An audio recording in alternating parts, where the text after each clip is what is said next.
ครั้งหนึ่งเนาะที่บอสุกใส่นี่สีน้ำหอมใช่เลยเนาะ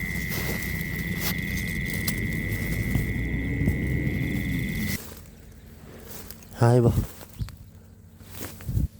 อู้เรียบร้อยอู้เรียบร้อยหลังนี้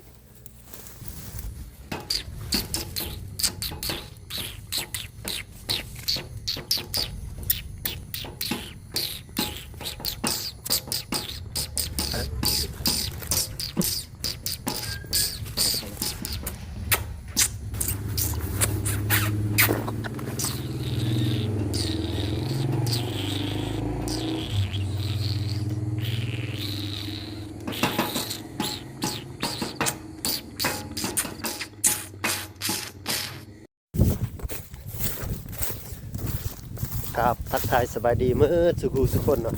เมื่อนี้เอากามาได้กลับมื่อนี้มากับนี่คิมกับละเนาะนี่เข้าไปทางฝุ่นแหละบอสุกะไปทางนี้เนาะแล้วก็ได้พนันกันว่าผู้ใดบ่ได้ตัวนูแล้วก็สิซื้อเบียร์ให้กันกินเนาะนี่เบาสุกะมีสูตรลับเนาะนี่เข้าบ่ฮู้ว่าเบาสุกนี่ใส่น้ำหอมเนาะมาในกับ10 ลังผู้ว่าสิใส่ได้หมดบ่หรือว่าใส่ได้แต่ลัง1 2 ลังก็พนันกันแล้วเนาะมาเบิ่งกันเลยไม้หน้าแห้งเลยเนาะมาเบิ่งนำกันว่าสิได้ดักบ่พอดีถือโคมมานำเนาะเลิกเรียกมาแล้วก็มาเลยสิได้ดักอยู่บ่มาทุกคนเบิ่งเห็นทางแล้วก็สิถ่ายให้เบิ่งเนาะซอกทางให้เบิ่งซอกทางสิดักก่อนเอาละทุกคนเอากระเพาะทางมาแล้วเนาะแต่ว่าบ่พอหูมันแต่ก็ดักเลยเนาะนี่สีน้ำหอมของเบาสุกใส่เลยเอา2-3 บาทนี่แหละไปนี่กระไม้มันบนนี้เนาะเขาก็ไปเบิ่งต่อทางหน้าว่าสิเพาะบ่ไปลุยกันเลยโอ้โหทุกคนเป็นไม้ละกิโลเลยเนาะมาเบิ่งลังอยู่นี่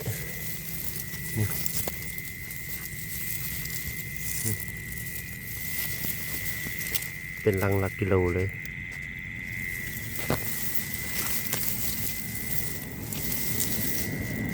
สีน้ำหอมใส่เลยเนาะ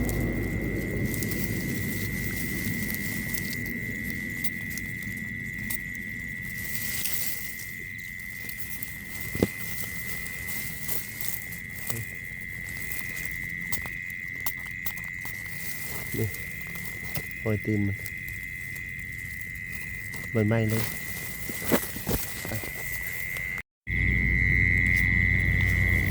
นี่ก็อีกลังหนึ่งเนาะที่เบาสุกใส่นี่สีน้ำหอมใช่เลยเนาะ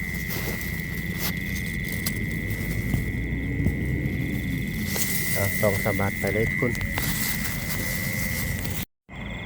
นี่ก็อีกลังหนึ่งเนาะเอาทุกคนลังสุดท้ายแล้วเนาะอันนี้เนาะ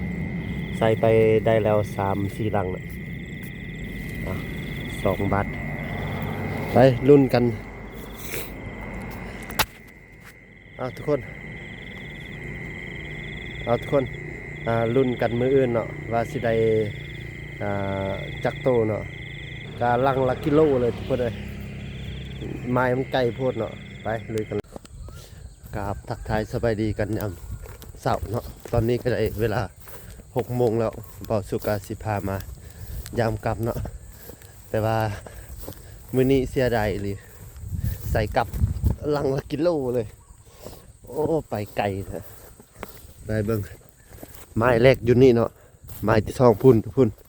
ไม้ที่3ไปออกนอกเส้นทางนี้ไปประมาณ5 กิโลไปพุ่นจึงว่าฮอดไม้เนาะอยู่นี่มีแต่2 หลังไปบอกเมื่อยแข่งพนันกันอีกเมื่อคืนนี้ว่าผู้ใดบ่ได้ตัวนูนี่แม่นซื้อเบียร์เนาะเสียเบียร์เบิ่งเบาสุกสิได้เสียให้เขาบ่หรือว่าเขาสิเสียให้เบาสุกเนาะไปแยกย้ายกันเนาะเขายังพยายามอยู่พุ่นแล้วก็เบาสุกก็ยามทางนี้เนาะมาเบิ่งหลังแรกกันเลยแล้วก็สิมันบ่ พูดไก่ฮอดแล้วหลังที่หนึ่งนี่หลังแรกไม้เก่าๆจะกลับคือเก่านี่แหละคือไม้เก่าๆไปเบิ่งไม้ที่สองกันเนาะบ่ได้ตัวนูกะ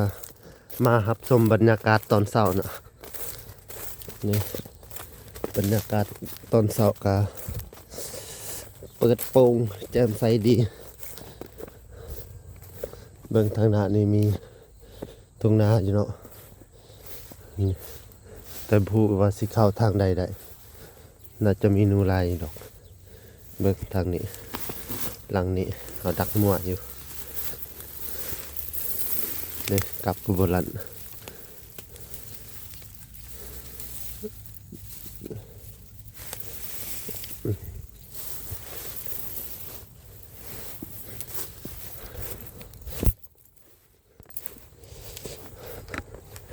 ไปเบิ่งไม้ต่อไป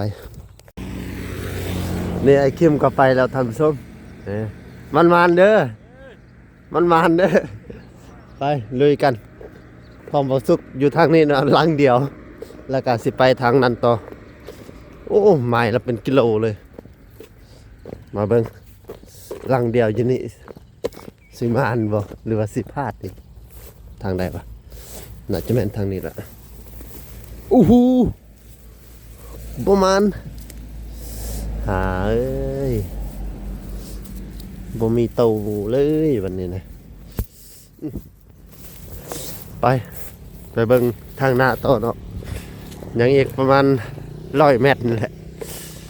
ว่าตอนนี้ก็ฮอดไม้ที่2ไม้สุดท้ายแล้วเนาะใส่มา6 ลังอยู่นี่มาเบิ่งน้ำกันว่าสิมีถึกบ่โคตรขี้ลายเลยไม้อยู่นี่มาเบิ่งหลังแรกฝาตุกข่อยอยู่นี่เอ้ากำหายตัวใหญ่เรียบร้อยใหญ่สัมโปมืนละมาสิเอามาให้เบิ่งทันสมัยตัวใหญ่อยู่ใส่วะก็ว่าได้แต่ต้นหน่อยนี่ได้มาแล้วทุกคนมาแล้วตัวนึงนี่เห็นปะ1 แต้มไปกันต่อทางหน้านี่ลังหนึ่งเนาะนี่ข้างๆนี่แหละประมาณทุกคน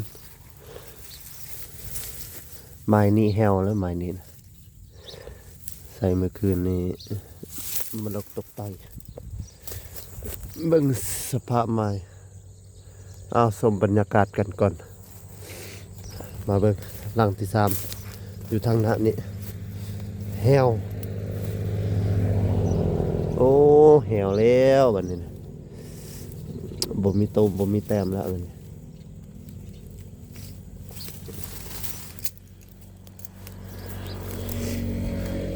เบิ่งลังที่4กันต่อเอากับลันเรียบร้อย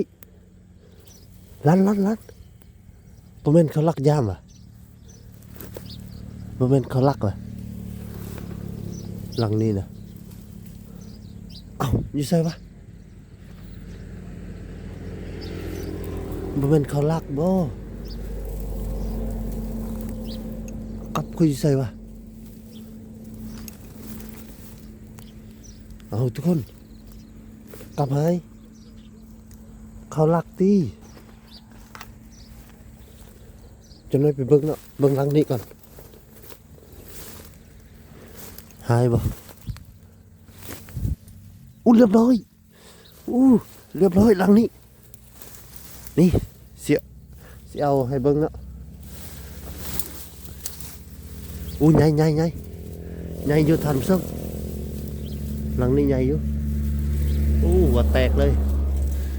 เสียเอาให้เบิ่งก่อนนะ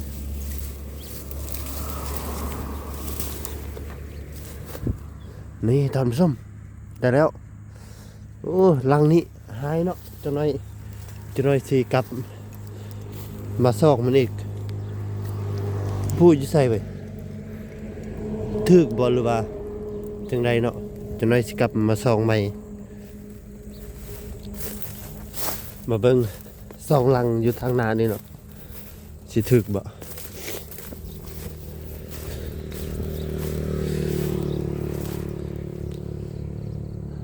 โอ้กับเขาก็กุแล้วบัวเขายามของบ่สุกบ่หลังทางหน้านี่เนาะบ่ลันนะโอ้บ่ลันเลย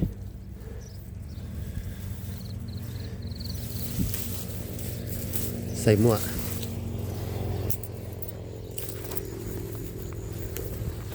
ทางหน้านี่ทางหน้านี่เนาะสมบรรยากาศหอมๆก่อนมาลุ้นทางหน้านี่ กับบุมีทรายเนาะกับโบราณซ้ำทุกคนเลย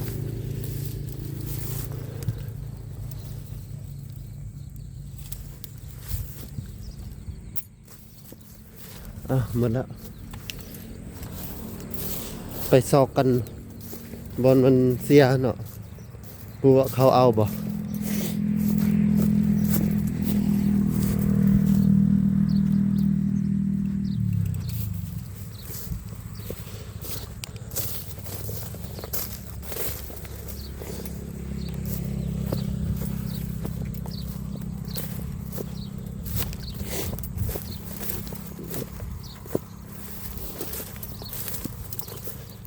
ดูใส่ละ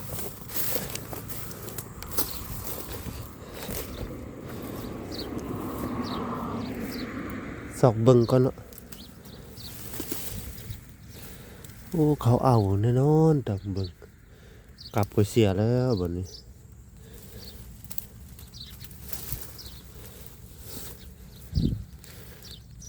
โอ้เสียแล้วตามเบิ่ง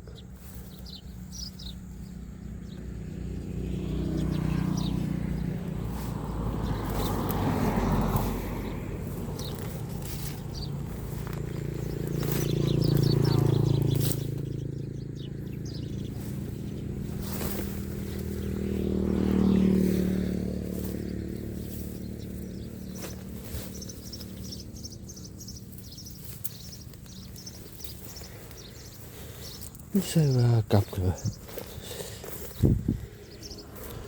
ใส่บนนี้นะเขาหลักตามเบิ่ง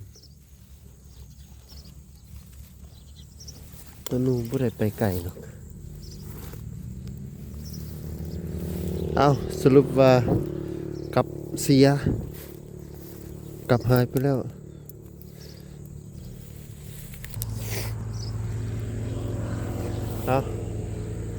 ขอบใจหลายๆทุกคนที่เข้ามาติดตามรับชมเนาะ